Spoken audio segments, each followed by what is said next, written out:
last time on Pokering Life. Let's go. I figured the audience might want to just see it is possible. They do actually give these things out.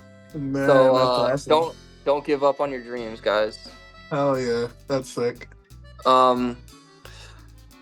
Yeah, I mean, honestly, I've had moments before where I've just like lost, like, and was just, basically shit talking like another player who like beat me.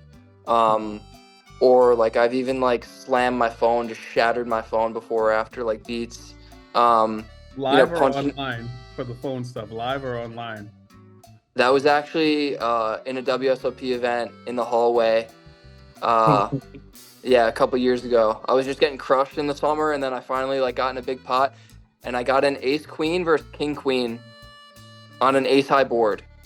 It was just like ace seven deuce, and the guy just like check raise jam flop like dead, and he just goes runner runner king king, and I was just like in such disbelief. I just ran out in the hallway. I was so pissed and just like slammed my phone, and then I lost that tournament buy-in, and I just had to pay another $1,000 for a phone. So eventually, like, it's not like intense emotions don't come up, but I guess over the years, what's helped me a lot is like the more time I've spent working on my like inner mindset, how I feel about life, being able to like meditate and like feel an uncomfortable thought and emotion come up, and rather than like hate myself for feeling uncomfortable emotions, to have the like grace and compassion to just like realize everyone experiences uncomfortable thoughts and emotions, and to just let things pass by. Yeah, that was, and then I started to take tournaments more seriously. So I really don't play much cash these days. It feels a bit grindy for me. I know players who like they're all in on poker. They need to make income. If that's the case, I think cash is really important because it's just better for your bankroll. For me, when I'm feeling called to this wellness coaching, it takes a lot of time to not only work with people, but to like build the business so it has time and the ability to scale, to potentially hire other people to help me with like marketing, video editing.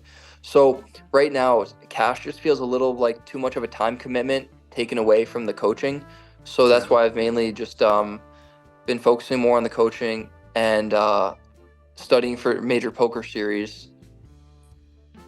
Well, yeah. What do you got coming up? What's your next thing on here? Damon's gonna try to get you to go to Florida with him.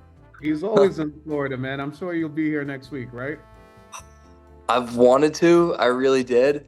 I feel like I got to spend some time with the family now. Like I want to spend time with my family, and I've just been away for like 2 months. So I'm tempted to just fly in, like maybe for the Maine, Florida, Maine. It makes sense. So I mean, we'll see you there. The Maine's pretty juicy. What is it, like a 5K buy-in? What's it, like a 3 mil or 5 mil guarantee? I don't even know because they always put the guarantee.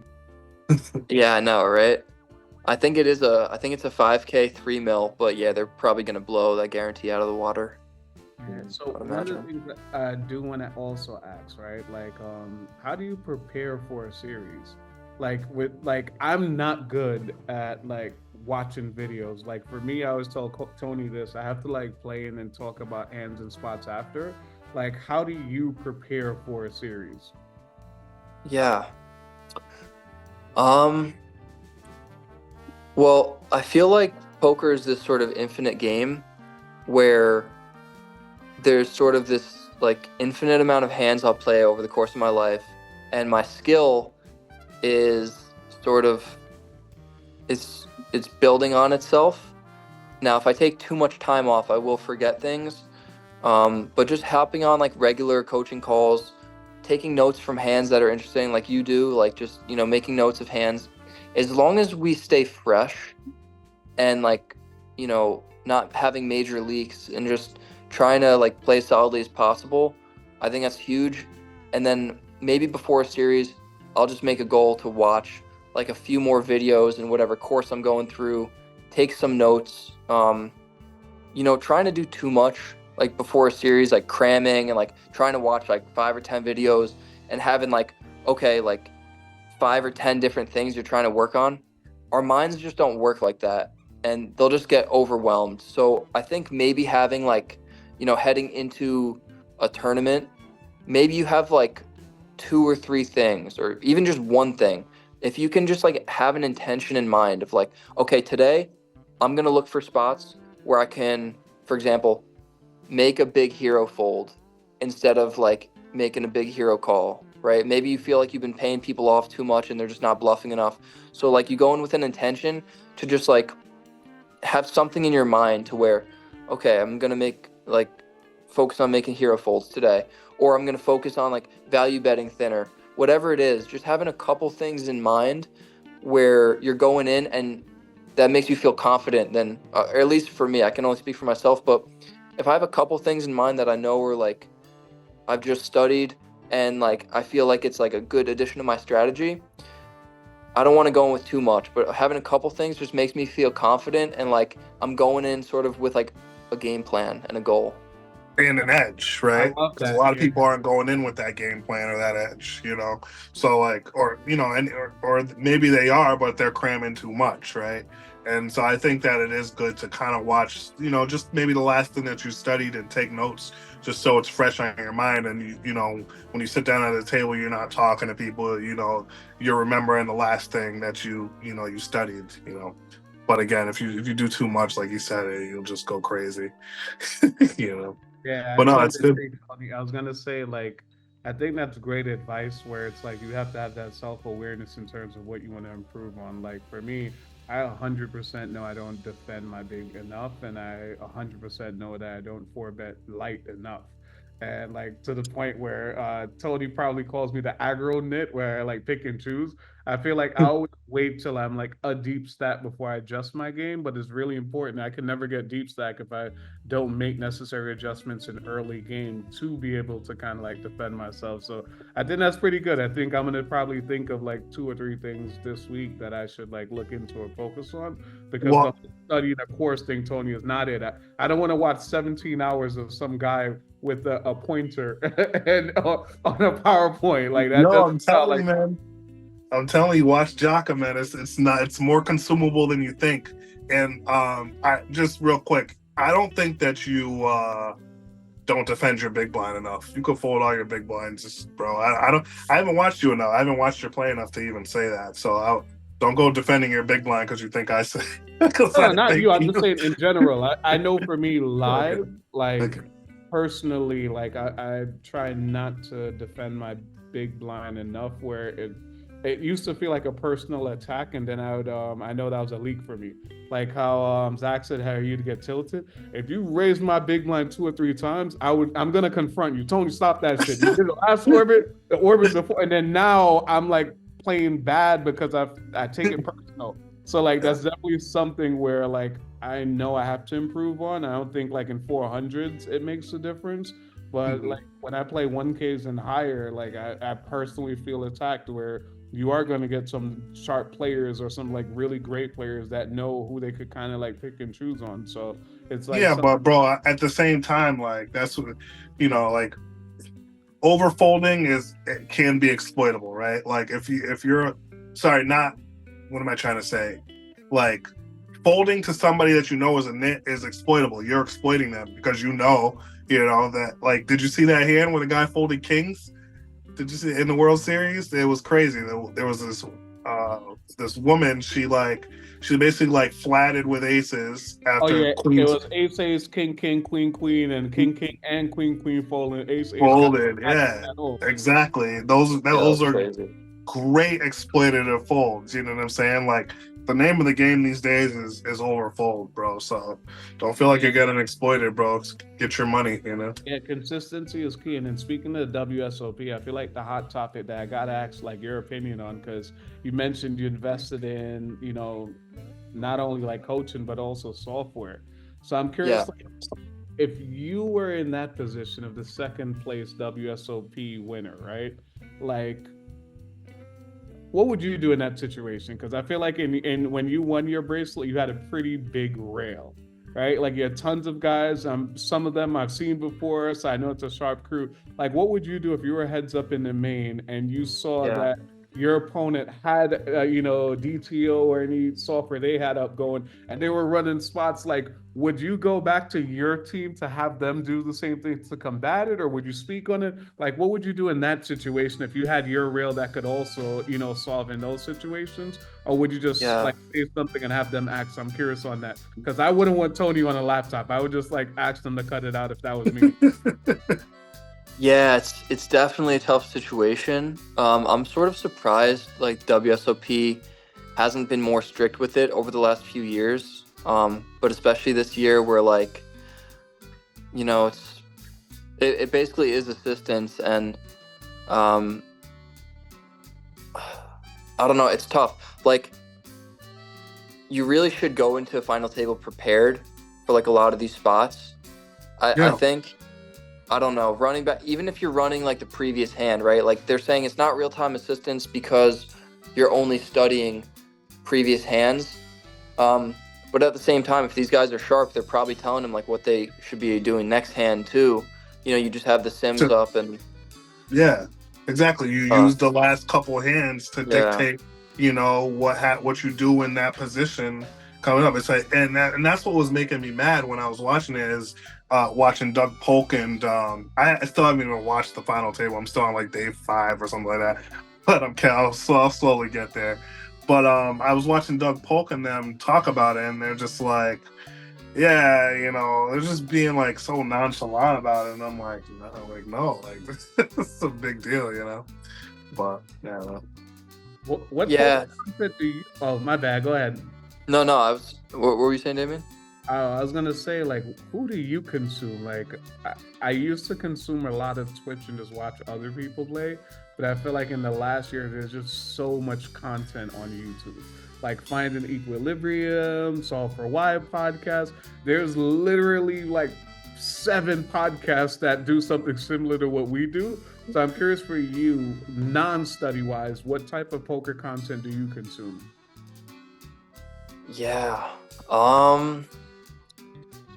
Honestly, I've like over the years like consuming poker content, like whether it was like Live at the Bike or like the Hustler live streams or like Doug Polk and stuff, I realized like a lot of my time was sort of flowing there, and I've been really intentional the past few years of just, if I can't take notes on a video and learn something, and this is just sort of the way like my mind works, like I just try not to watch videos these days for pure entertainment. I'm just so motivated, like, with like building the wellness coaching business and getting other certifications for that. Like I'm getting a nutritionist certification, personal trainer certification, and going through different education systems. And for poker, I'm just like, if I'm spending time on poker, unless I'm playing a big event or unless I'm studying to like elevate my game, it feels like almost lazy for me if I'm consuming content. And I know there's so many great, amazing content creators out there, but these days I'm trying to minimize my consumption of like non-study material. I love it because like people talk about scrolling, like people that sit on Instagram and scroll for no reason. You could go down a freaking rabbit hole watching like some of these random ass vlogs where you learn absolutely nothing, and then 4 or 5 hours later you're there like, all right, cool, that's pretty cool. The guy, like, he had a losing session and you learn nothing. And I think that's really good, like in terms of just being intentional with the content that you consume.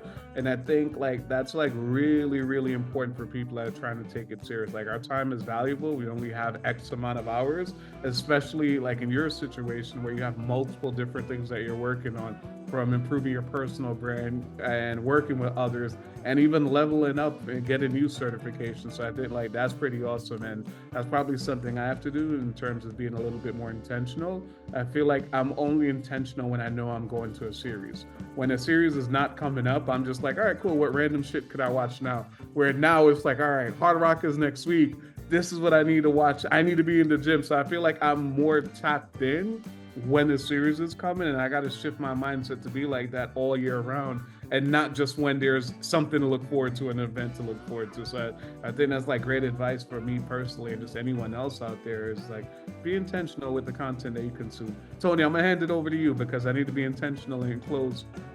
some of the stuff I subscribe to.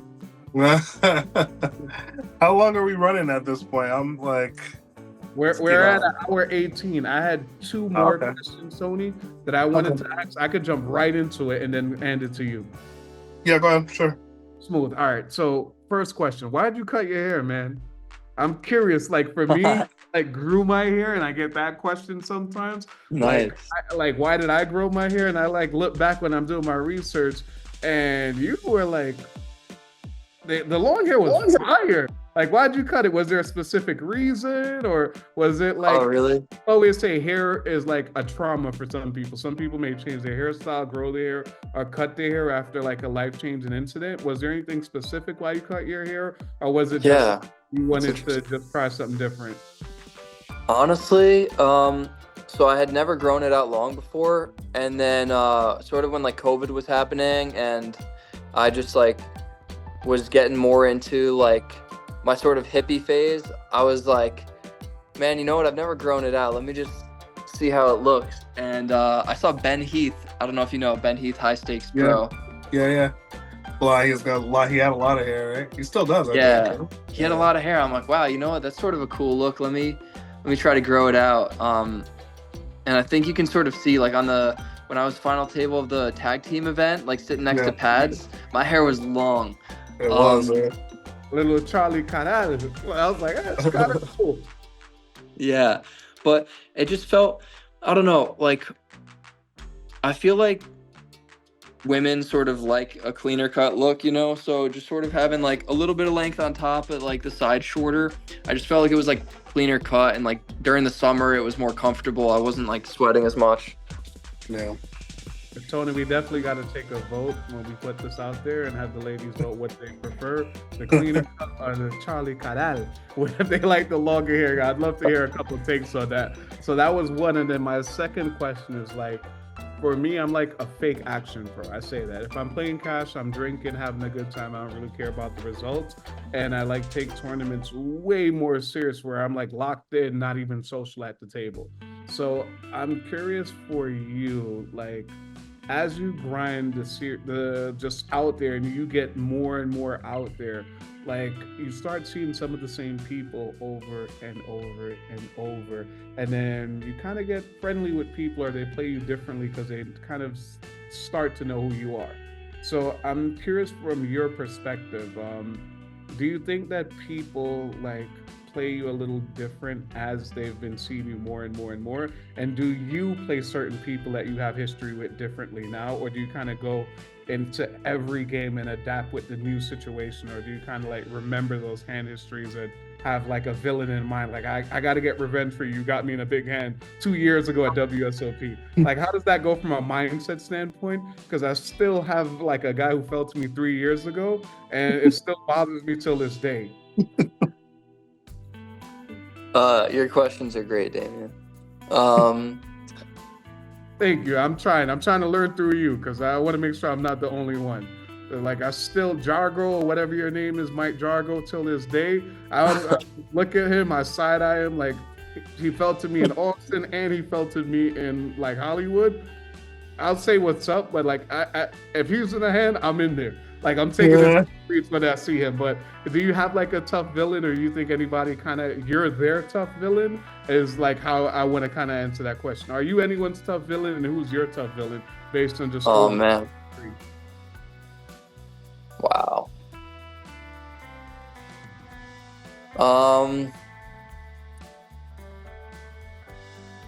Tough to say. I mean, no one really comes to mind.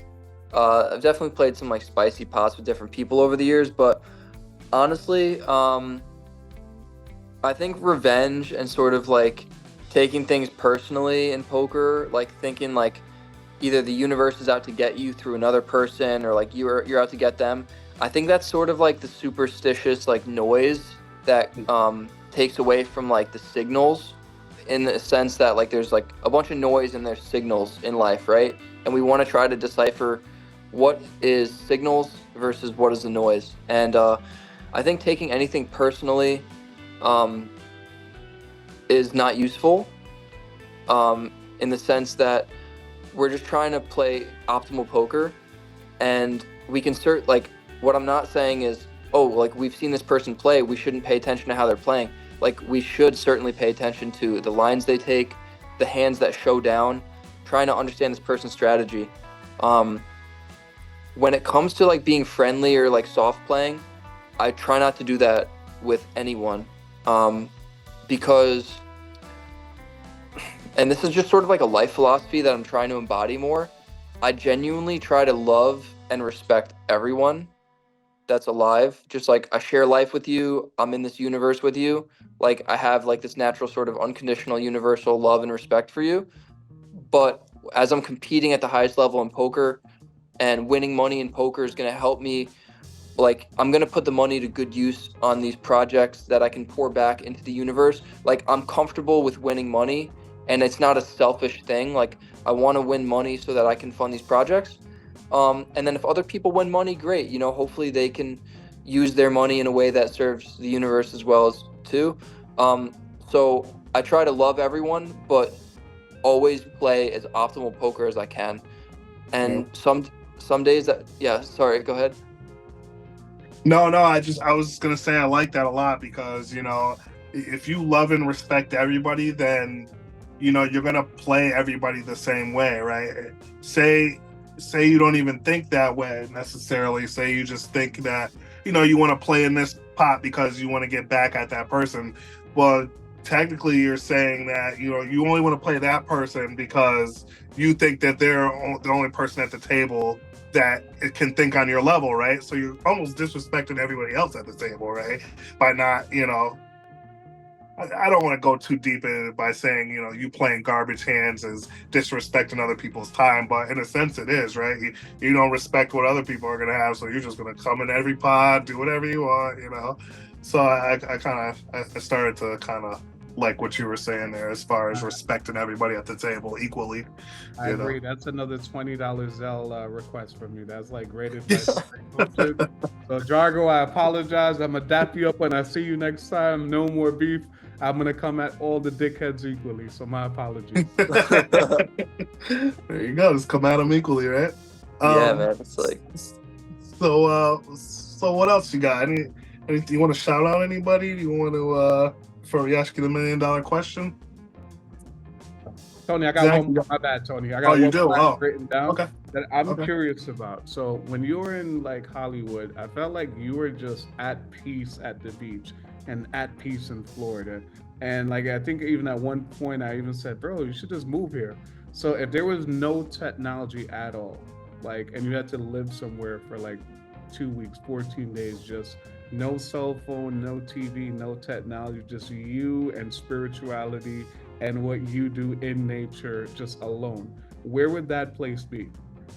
Like without humans or technology, where would that place be for you? Like, would you want to be in a jungle? Would you want to be in a beach? Like, I'm just curious for you and seeing how in tune you are. Like, where in the world or what type of environment could you think you could survive in for 14 days with no technology and no human interaction? a very interesting question. Do I still have like food, or I'd have to like source my own food and stuff? Great question. No food. You got to source your own food. Wow. Make it interesting. Survivor, Lucid style.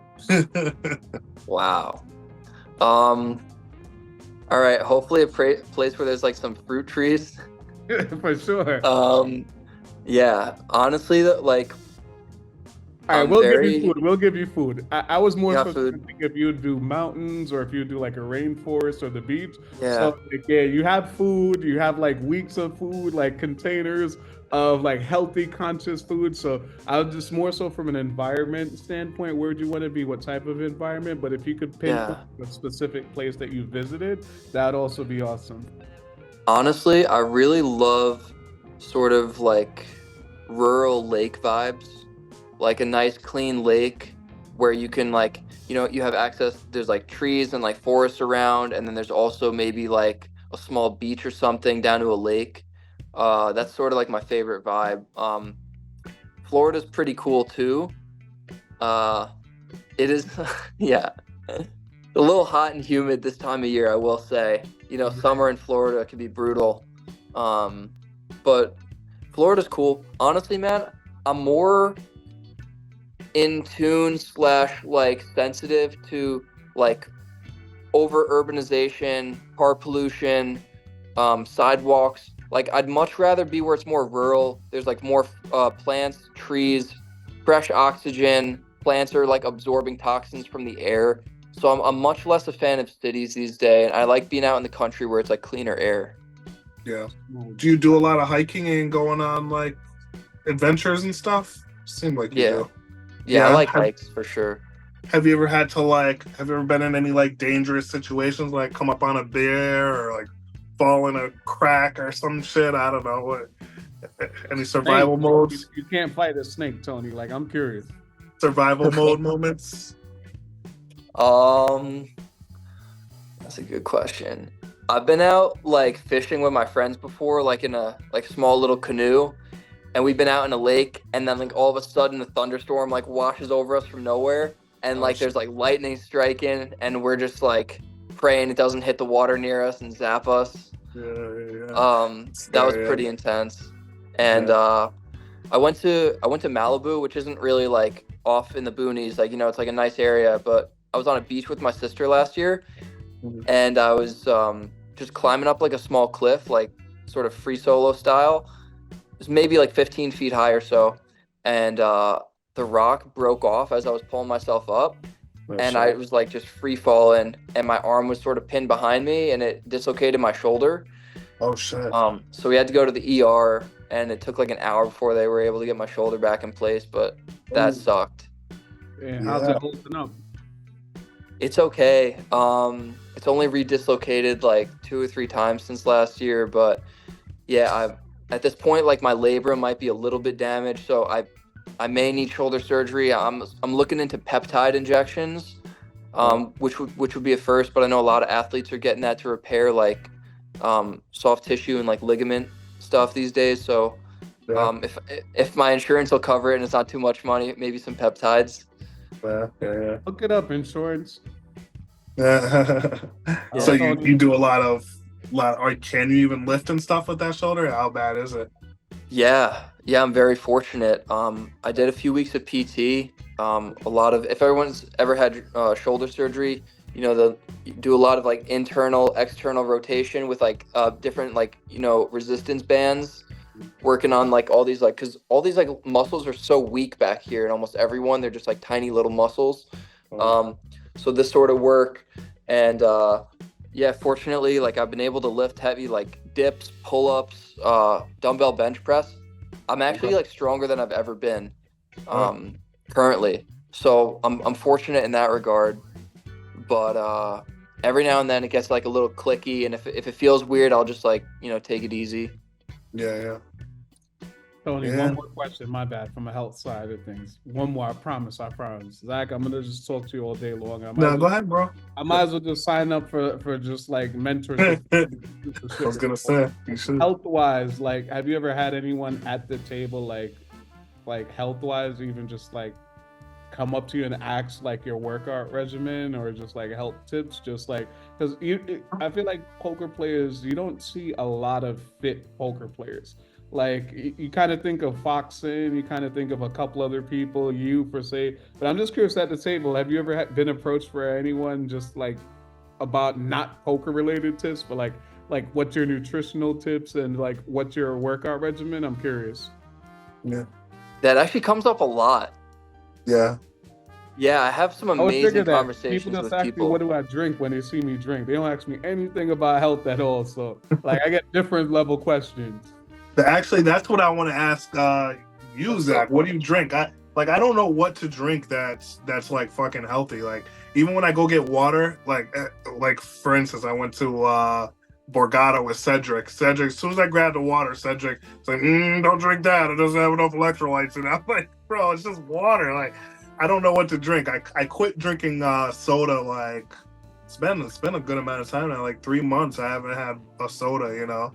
And diabetes kind of runs in my family, so I said I'm gonna give up at least one sugar thing a year. You know, try to get rid of as much sugar as I can. And so the first thing was soda, but now I just don't know what to drink. Like I guess it could be water, but yeah, well, good for you, man. Honestly, it's yeah, people don't realize how much sugar and high fructose corn syrup and stuff's in soda. So that's a huge one to cut out. I will say, so from the research I've done, the best water to drink is natural spring water, and preferably stuff that's in a glass or like metal container.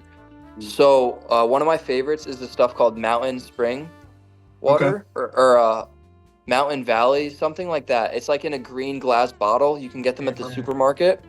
Okay. That's a good one.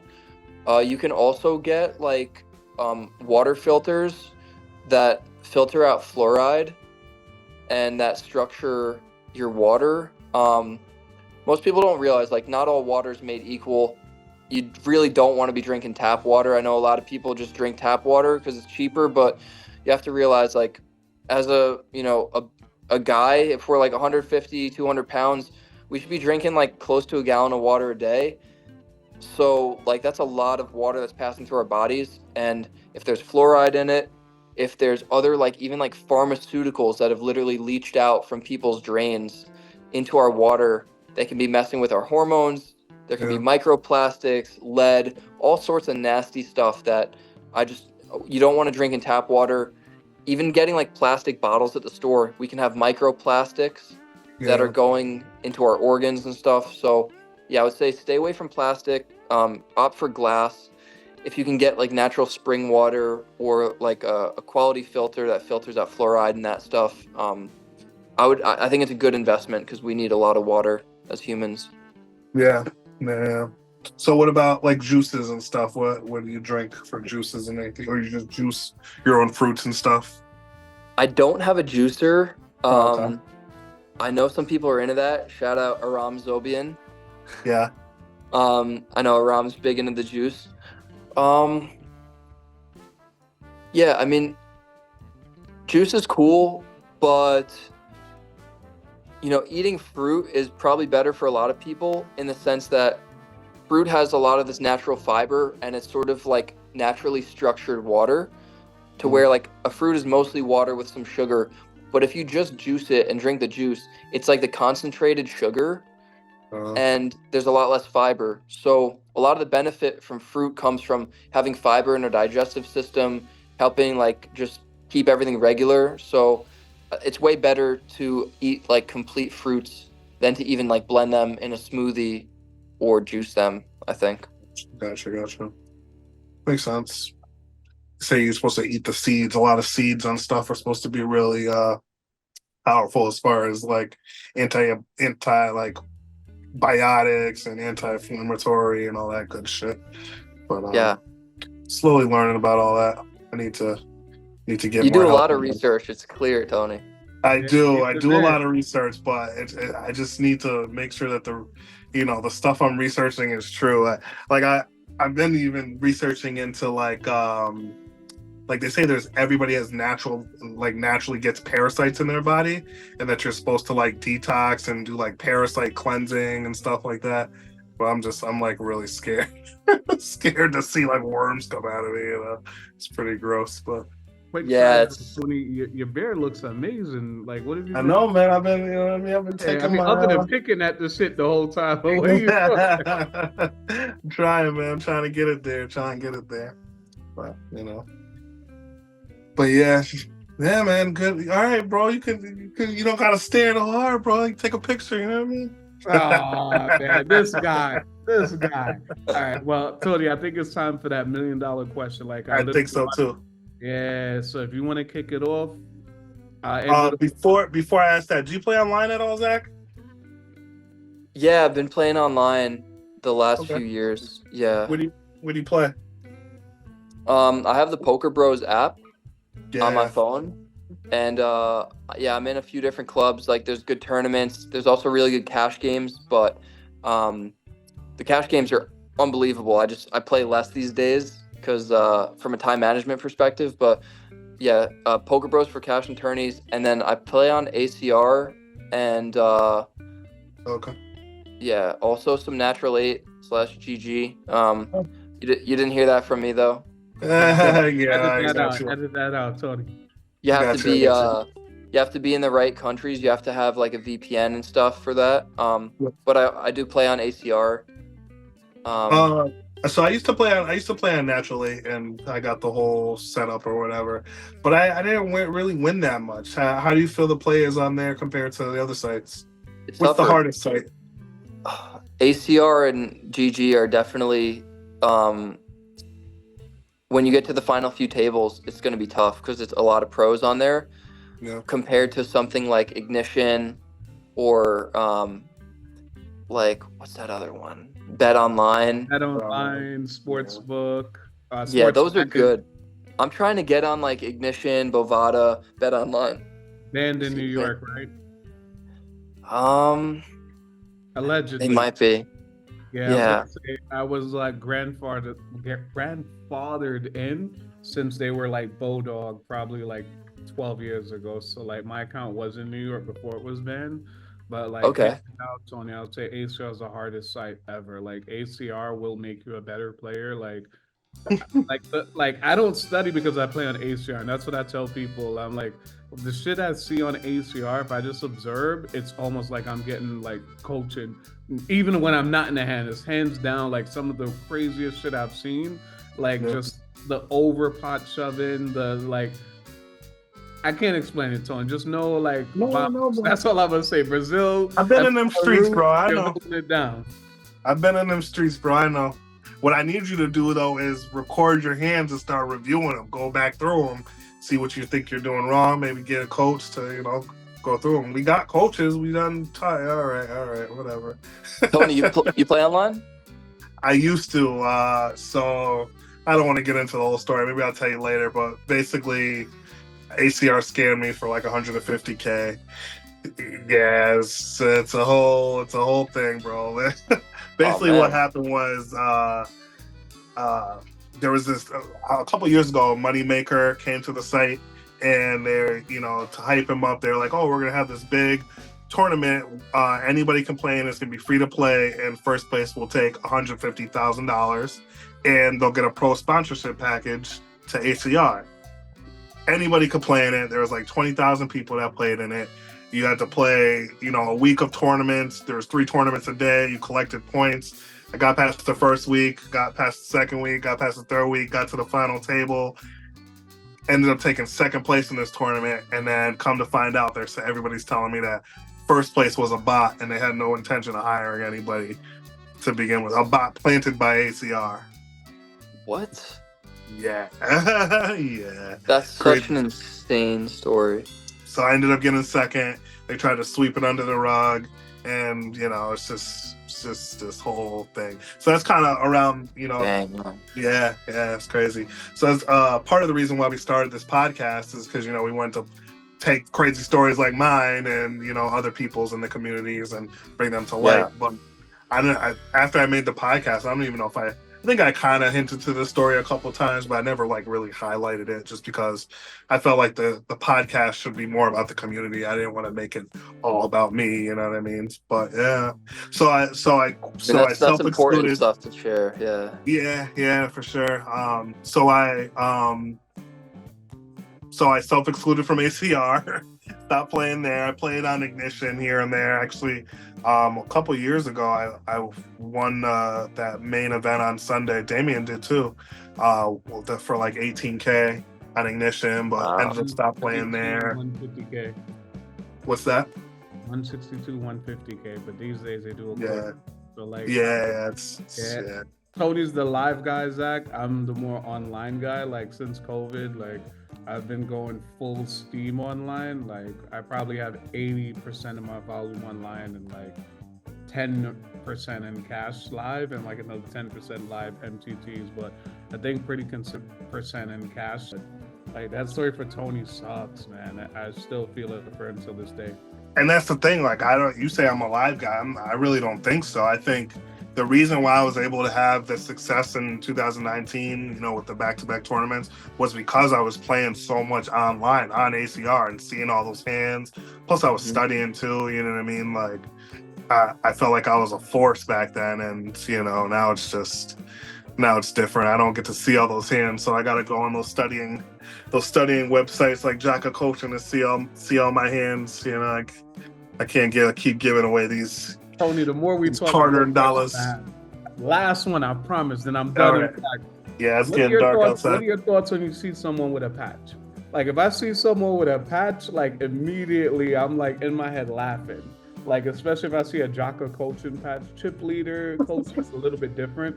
The reason I said that, I think Pads had like a Twitter thing where he like went over every single patch and his perception of the patches. I don't know, did you see that or? I didn't see that post. Yeah, it's pretty good. But what is your perception when you see someone with a Jaka Coaching patch? Do you immediately think great player? Do you immediately think a studied player? Do you think it's just someone trying to look cool so they threw the patch on? I've seen some bad players with the Jaka Coaching patch. That's why my perception is it's someone trying to look cool. Yeah, if I see the patch, generally I think it's someone who's like started to study the game and probably is okay, and is probably maybe a little more aggressive and like competent than the average player, but is still like not like a super pro. Right. And I especially think like the really sharp players are probably not going to even want to wear a patch that often because it's like, you know, I know. They're trying to, and you can make it work for your advantage, right? Like maybe like, like, because a lot of super pros don't wear patches unless they're like from a different country and they have like Winamax or like whatever. But I think even like Adrian Mateos is wearing like Winamax, and some of those people are wearing Winamax patches, and those Spanish players are pretty solid. Right. But I think like, you know, Jaka Coaching, it's good. It's like it's opened up the door for more people to get good. But yeah, when I see a patch, I'm just sort of thinking like this person's probably a little bit earlier in their career and they want to come off like a stronger player, to where if they were really solid and were getting coaching, they probably just want to fly more under the radar. Right. I'm a big fan of the floral Hawaiian shirt, leaving it like unbuttoned and like, you know, just like sort of looking like a college kid or like some sort of like whale. And playing that image. Yeah, I like exactly. That. I like the drunk image, so I tend to drink one drink per level. Definitely not drunk because I'm literally having one drink every 30 or 40 minutes, but like I'm right there with you. I'd rather appear like a whale that's not studied, like I don't know what's going on, and then just like completely throw someone off with a hand history and let them know like, hey, I know what you're doing here. Here's what I thought in this spot. I'm like, what the fuck? This guy the whole time he knew this or knew, but yeah. So yeah, that's my take on it, Tony. Completely agree with Zach.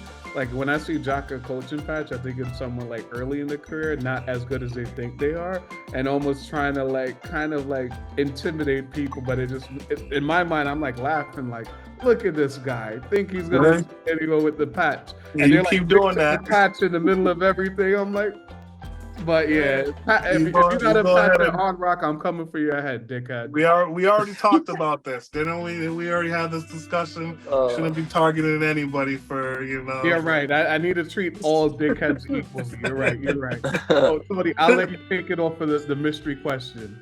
Yeah, man. I like I said, before I even get to the mystery, I agree with both of you. I think that, you know, like you have to know where and when it's going to be advantageous for you to wear it, right? So like I would never wear my Jaka Coaching patch at a WSOP event because I'm aware that people, you know, that are, you know, that play poker are going to think the same way you are. But I don't mind wearing it at, you know, the Golden Nugget, where, you know, not everybody is going to be, you know, on that same level of thinking. There's going to be a lot of people there like, oh shit, he gets coaching, you know what I mean? And they're going to stay out of pots with me. And clearly it worked to my advantage, you know what I mean? So, but also I had the hoodie on. I didn't have the patch. It was just the hoodie. But also, on that note, I think that because I had that hoodie on was probably a reason why they didn't want to chop with me. They're like, nah, we're gonna play this motherfucker to the end. See, they got to treat all people equal. See, I will say though, like when it comes to like you know, respecting all people, like loving all people, that doesn't mean I play the same against everybody by any means. You know, when we start to see, if especially like so I want to love everybody equally, but if I see there's a weaker player at the table, you can bet I'm going to open into their big blind looser, and I'm going to 3-bet them more. And you know, like we definitely adjust our strategies. I just mean like on a human spiritual level, respecting, loving everyone the same. But we definitely, I think it's important that we, you know, play optimal poker, or like try to play that, and that does mean adjusting our strategies versus different people. No, absolutely. Yeah, I agree with that 100%. But man, Tony, you're the man. Just wanted to tell you that. Quick side note, Tony. Nah, Zach's the man. I'm trying to be like him. Trying to make a couple things next summer. But man, great interview. We appreciate you coming out. We can, before we ask the $1 million question, do you have anybody or any clubs or coaches or anything you want to shout out? Ooh. Wow. Honestly, I've just been like super blessed to have like a lot of great friends in and out of poker. And yeah, there's probably too many people to name, but yeah, just you know, they know who they are, and it's nice to connect with people like on a deeper level. And I think my whole life changed when I started to explore like mindfulness and just like connecting with myself, like sort of the shadow work we talked about earlier, which is like, you know, learning to like accept myself fully in like my good parts and like my ugly parts, and like having that healthier relationship with myself allowed me to just connect with other people more authentically, because I realized like we all have these like positive and negative aspects, and doesn't mean there's anything wrong with us. We're all just sort of these like, you know, yin yang, like lightness and darkness, like people, and that's who we are. And it's just allowed me to connect deeply with people who are, you know, open to that too. Like-minded, right. So that brings us to the final question. And we kind of spoke a little bit about mental health in the beginning, but you know, Damien usually does this part with the whole how we started. But basically, at the time, when we started the podcast, I was all about, you know, poker. I had won a bunch of money. I'd won 2 tournaments back to back. So I was like, poker is life. And at the time, Damien was depressed. You know, he was dealing with some, I think it was a woman that was down in Texas with him that was stressing him out while he was playing poker, and he used it to he used poker, you know, as we kind of talked earlier, like doing the whole escapism thing. He used it to kind of, you know, cope with what was going on. And so at one point he literally said, man, poker is not life, because he was losing at the time. He was depressed. And, you know, that's kind of how I was like, man, I was like, poker is life. He's like, nah, poker ain't life, man. I was like, oh, we should start a podcast. And that's kind of how it started. So we really try to play off the theme, is poker life, is poker ain't life? And we try to ask all our guests, based on their experiences, what do they think? Is poker life or is poker ain't life?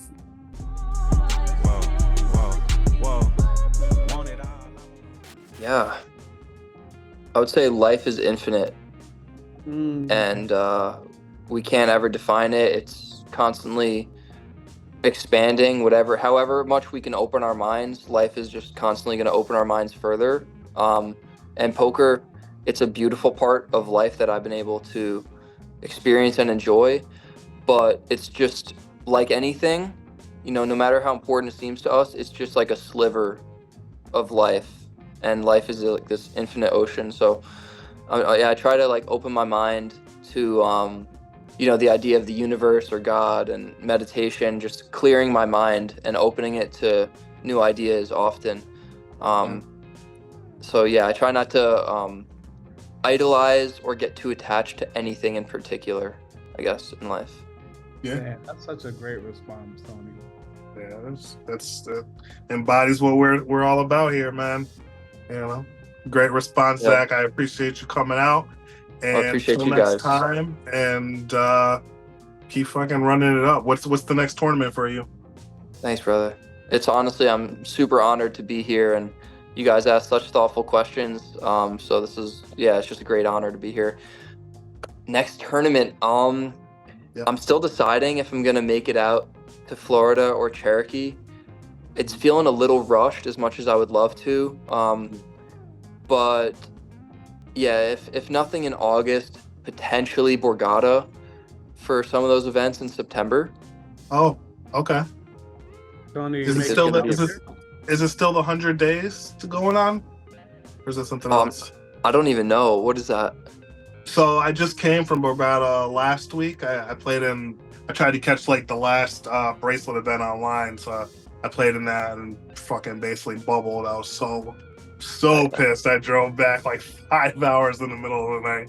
But no, they Borgata been doing like this 100 days of summer, and I think it was like it's got to still be going on. So yeah, I think there's some more stuff, but there's also Foxwoods is starting to have multi-flight events again. So it's Oh wow, I didn't realize that. yeah, they literally just have like there's one going on right now. It's they're having all the day ones are in the middle of the week, and then Friday is day two. It's kind of weird. It sucks for the people with 9 to 5s, but so all my like local bar people are talking about it on this chat thread, and they're all pissed. But sometime in August, I think it's the end of August. They're doing $1,000. I think it's like $1,100 buy-in multi-flight event, and it's a couple of the flights end on the weekend. So that'll be like the biggest, Nice. the big bang of Foxwoods coming back. Hopefully, we'll see. I mean, it's been since COVID they haven't had a multi-day event. So Wow. yeah, Yeah, hopefully. I'll have to look into that. Yeah, man. Because you're New York, right? You're right there. So Yeah, upstate New York is probably just like a 3 or 4 hour drive to Foxwoods. So that's cool. But yeah, well, let's definitely stay in touch. You guys feel free to hit me up whenever. But yeah, I'm very much definitely appreciate you. The series, whether it's going good. I have a problem where I typically do well early in the series, and then I just like keep firing, or I start off bad and then just like do well in one event. Like I always have a profitable series. So whether I'm up, whether I'm down, I'm gonna definitely hit you up in the middle of my grind. It's like the first series like I've made a full schedule for. Like I have the time off from work, I have the bankroll for it. So I'm definitely gonna hit you up for like probably a session or two next week. And then also probably look into a little bit of nutritional stuff with you as well. Like I feel overall clean. I've never felt this great before. I haven't drank in 4 days, Tony. I haven't smoked in 4 or 5 days also. And Congrats, I feel like man. I feel awesome. like a brand new person. So I don't know how long I'm gonna keep this going. I'm probably not gonna drink until I'm in the money of a tournament, almost like I deserve it, like I worked for it and like earned it. But like I definitely will. I'm gonna reach out to you just from like a mindset standpoint and probably book like a one-off coaching session with you, just from like seeing whether I'm doing good or whether I'm doing bad, to just make sure I'm locked in. Tony, I might shot take and play the main, not the $5,000 one day. I have a $3,000 1 milli. That's a 1 day tournament. So wow. I might fire that. That's like great value. 3,000 1 day milli. You gonna satellite or you gonna buy in? Satellite, but I'm hoping I have some early cashes to just buy in. But who knows? We'll see what happens. I'm just going in with the open heart. I'll put it that way. I'm just being appreciative of the opportunity to play. I've like gotten the stress and the ego where I'm not expecting to win. I'm just doing what I need to do to put myself in a position to win. So like I normally like late reds 2-3 hours in. Tony's got me in the habit of getting there level 1 or level 2. And like it's made a huge difference for my game, even online, where ACR has 3, 4, 5 hour late reg. I'm in there early 4 or 5 times the chip stack when people are buying in late, and I'm sitting 70, 80 BBs, getting a free 12 BBs, 15 BBs. Exactly. So like having a crew, and I always tell Tony, thank you. Like one day I'm gonna make it, Tony. You're gonna be there. I'm gonna shout you out. But like a lot of adjustments this series that I'm gonna do that I just never did in the past. In the past, I just treated it like a recreational. This time I'm treating it like a business, knowing we have the podcast, knowing we have the brand, and like a community of people around us. Like I want a winner's photo with the community behind me the way you did.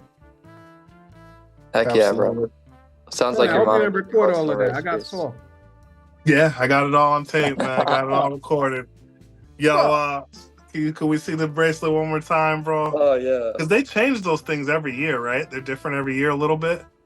I think so. Yeah, this one had an online component, so it says 2024 World Series online.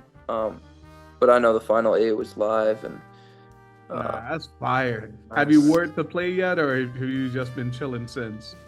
I played like one day of live events after I won it, and I did wear it. That was at the Horseshoe and the Venetian. What was that like? Did people bring it up, or did you like notice them looking and they're like not saying anything but looking at it? I didn't say anything, but like a couple people asked about it, and they were just they were so excited about it, like seeing other people, and I was just it's an honor, like I don't want to wear this around like thinking like I'm the shit, because it's so many stars outside of my control had to align. It's just like, one of the greatest honors I've received in my career so far. So it's just very lucky. No, man, I'm about to tear up, Tony. I'm getting. You earned it, bro. You earned it. And I think I was watching your stories, and all your buddies were saying, if anybody deserved it, it was you. And I definitely agree. You know what I mean? Another one for the good guys. Facts. All right. Yeah, well, I appreciate you guys so much. All right, yeah, man. We'll touch base. All right, Yeah, Zach. hit me up whenever. All right, cool. Yes, sir. Until next time.